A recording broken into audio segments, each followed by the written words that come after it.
미국의 무인기 공습으로 이란 군부의 최고 실세 솔레이마니 사령관이 숨지면서 중동의 긴장감이 최고조에 달하고 있습니다.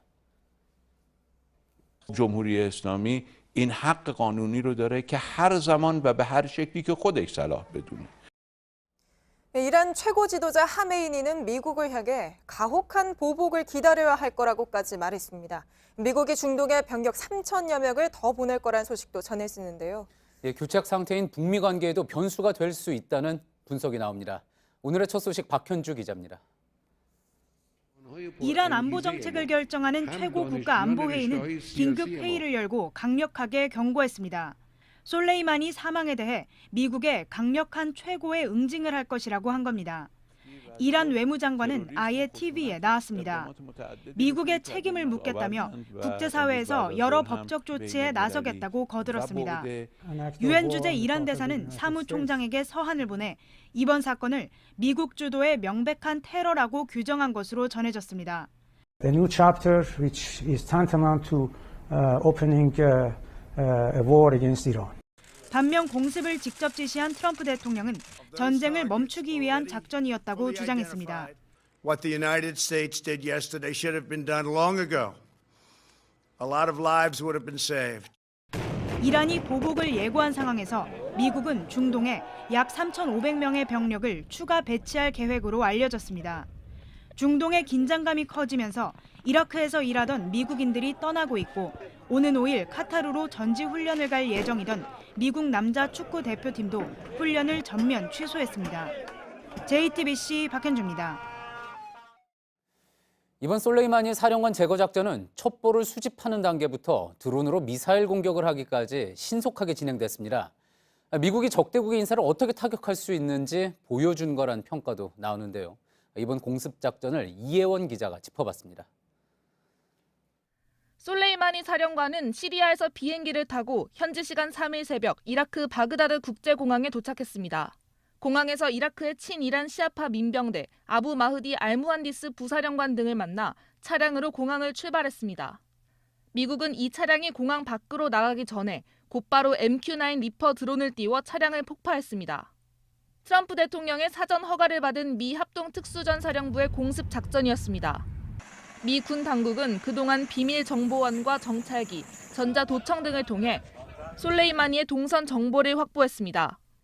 마크 에스퍼 국방장관과 마이크 폼페이오 국무장관도 지난 주말 트럼프 대통령에게 솔레이마니의 구체적인 정보를 보고한 것으로 알려졌습니다. 미국 뉴욕타임스는 지난 조지 W. 부시, 버락 오바마 전 대통령 시절에도 솔레이마니를 제거하는 작전을 검토했지만 이란과의 전쟁을 우려해 무산됐다고 보도했습니다. JTBC 이예원입니다. 지금 미국 당국은 솔레이마니를 공격할 만한 충분한 이유가 있었다고 강조하고 있습니다. 앞서 리포트에서 전해드린 것처럼 전임 대통령들은 거부했던 이 암살 작전을 트럼프 정부는 왜 지금 진행을 한 건지 여러 가지 궁금증이 나올 수밖에 없는데요. 워싱턴을 연결해 보겠습니다.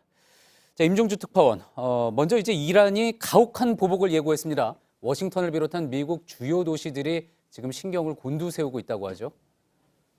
네, 그렇습니다. 이곳 워싱턴 DC를 비롯해 시카고와 LA 등 주요 도시들은 구체적이고 심각한 위협은 없다며 과도한 불안감을 경계하면서도 긴장을 늦추지 않는 분위기입니다. 시카고는 공항의 경계를 강화했고 알링턴 국립묘지는 모든 입장객의 신분증을 요구하는 등 보안 수위를 높였습니다. 9.11 테러의 악몽이 있는 뉴욕은 더욱 예민하게 반응하고 있습니다. 뉴욕시장의 말 들어보겠습니다. We're in, at this point, a de facto state of war between the United States of America and Iran. None of us knows how this will play out. 예. 자, 미국 당국의 입장도 좀 들어볼까요? 트럼프 대통령은 분명히 임박한 위협이 있었다. 그러면서 이제 공격의 정당성을 주장을 했죠. 네, 미국의 논리는 이렇습니다. 미국인에 대한 임박한 테러 위협이 있었고 그건 정확한 정보를 바탕으로 한 것이고 따라서 바로 조치를 취할 수밖에 없었다는 것입니다.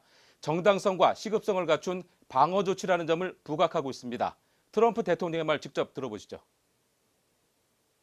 Soleimani was plotting imminent and sinister attacks on American diplomats and military personnel, but we caught him in the act and terminated him. 예. 자, 그렇다면은 이른바 그 임박한 위협들에 대해서 미국 당국이 직접 공개를 한 바가 있습니까? 네, 폼페이오 미 국무장관은 그에 대해서 술레이마니가 워싱턴도 공격하려다 실패했다며 미국의 심장부까지 위험했다는 주장을 제기했습니다. 역시 정당성을 뒷받침하려는 의도로 보입니다. 그러나 임박했다는 그 위협들에 대해선 자세한 언급을 피했습니다. 이 대목도 들어보겠습니다. What was the nature of those imminent threats? John, I can't talk too much about the nature of the threats, but 예. 며칠 전 바그다드 주재 미 대사관이 공격을 받지 않았습니까? 이번 공습을 촉발한 주요 원인이 됐다는 분석이 나오는군요. 네, 새해를 하루 앞두고 발생한 바그다드 주재 미 대사관 피습 사건은 8년 전 리비아 주재 미 대사가 목숨을 잃은 벵가지 사건을 떠올리게 했습니다. 지난 미국 대선의 쟁점이기도 했습니다. 올해 11월 재선 도전에 나선 트럼프 대통령으로선 큰 악재에 직면하게 됐습니다. 결국 바로 이란을 배후로 지목하고 병력을 급파한 데 이어 솔레이마니 공격으로 이어진 흐름입니다. 이로 인해 트럼프 대통령은 기존 불개입 입장을 뒤집고 중동에 깊숙이 발을 담그게 됐습니다. 트럼프 대통령 탄핵으로 갈라진 미국 정치권은 이번 공격을 두고 지지와 비판으로 다시 양분됐습니다. 예, 잘 들었습니다. 워싱턴에서 임종주 특파원이었습니다. 중동의 정세는 한반도 문제와도 여러모로 맞닿아 있을 수밖에 없습니다. 우리 입장에서는 이 부분에 관심을 가질 수밖에 없는데요. 자, 지금 그러면은 상황이 미국의 대북 정책에도 영향을 줄 것인지 취재 기자와 한 걸음 더 들어가 보겠습니다. 자, 정재훈 기자, 먼저 이번에 미국 공습에 사망한 솔레이마니, 우리에게는 익숙하지는 않은 인물이기도 한데 어떤 인물이길래 이렇게 파장이 큰 겁니까? 네, 일단 이란을 대표하는 군부 최고 실세입니다. 계급은 별 2개지만 이란 혁명수비대 쿠드스군의 총사령관이기도 합니다. 예. 솔레이마니 사령관은 미국에 맞서서 중동 지역에서 이란의 영향력을 지키는 역할을 해왔고요. 이 때문에 미국 입장에서는 눈의 가시 같은 존재이기도 합니다. 실제 이란에서는 차기 대통령으로까지 거론되기도 했습니다. 예.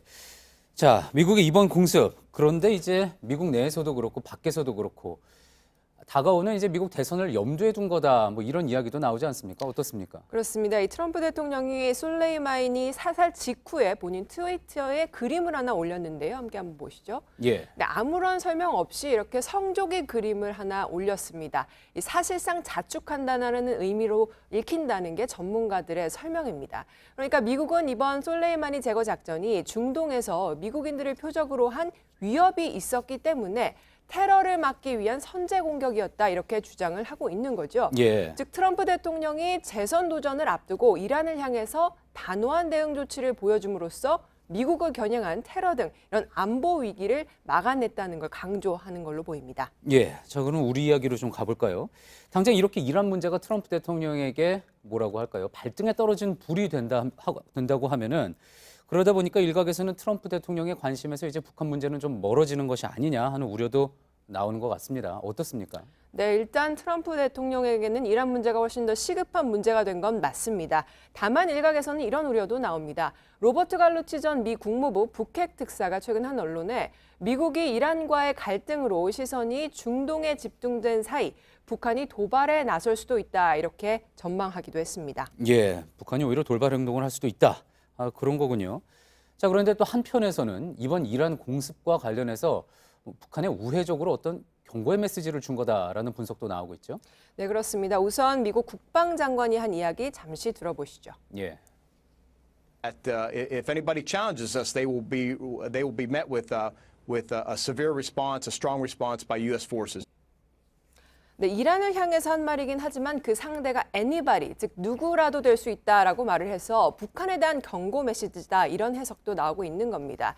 특히 이번 이란 공습에서 미국이 적국의 핵심 인사에 대한 정확한 첩보를 가지고 정밀 타격 능력을 보여준 만큼 북한에도 큰 부담으로 작용할 수 있을 걸로 보입니다. 예. 자, 그러다 보니까 뭐 이런 우려도 이거 어디까지나 뭐 가능성의 이야기이긴 한데요. 자, 미국 대선을 앞두고 북한이 트럼프 대통령, 미국 정부의 뜻대로 움직이지 않을 경우 트럼프 대통령이 어떤 북한의 선제적인 행동을 할 수도 있다라는 전망도 나오는데 이 부분은 어떻습니까? 네, 아직까지 그럴 가능성 크지는 않아 보입니다. 일단 북한이 미국 본토를 겨냥해서 직접적으로 ICBM이나 이런 무력 행위, 그러니까 레드라인을 넘지 않는 이상 미국이 선제적으로 무력을 행사하진 않을 거라는 게 대부분의 전문가들의 분석입니다. 예. 북한이 최근에 전원회의에서 새 전략 무기를 보여주겠다 또는 충격적 실제 행동에 나서겠다 이런 표현 등을 썼고요. 또 오늘자 노동신문을 보면 미국과 평화는 환상이라고 하는 등 이런 비난을 멈추지 않고 있는데요. 다만 현재로서는 북한이 레드라인은 넘지 않는 선에서 수위를 조절하면서 무력 도발을 할 수 있다는 관측이 더 우세합니다. 예, 잘 들었습니다. 정재윤 기자였습니다. 미국과 이란 사이 긴장감이 커지면서 국제 기름값과 금값이 크게 올랐습니다. 뉴욕 상업거래소에서 서부 텍사스유는 전날보다 배럴당 3% 오른 63달러를 기록했습니다. 지난해 5월 이후 약 8개월 만에 최고 수준입니다. 안전자산인 국제금값도 큰 폭으로 올라 4개월 만에 최고치를 찍었습니다. 지금으로선 국내 기름값과는 직접 상관이 없지만 앞으로 중동 상황이 더 나빠지면 영향을 받을 수밖에 없어 보입니다.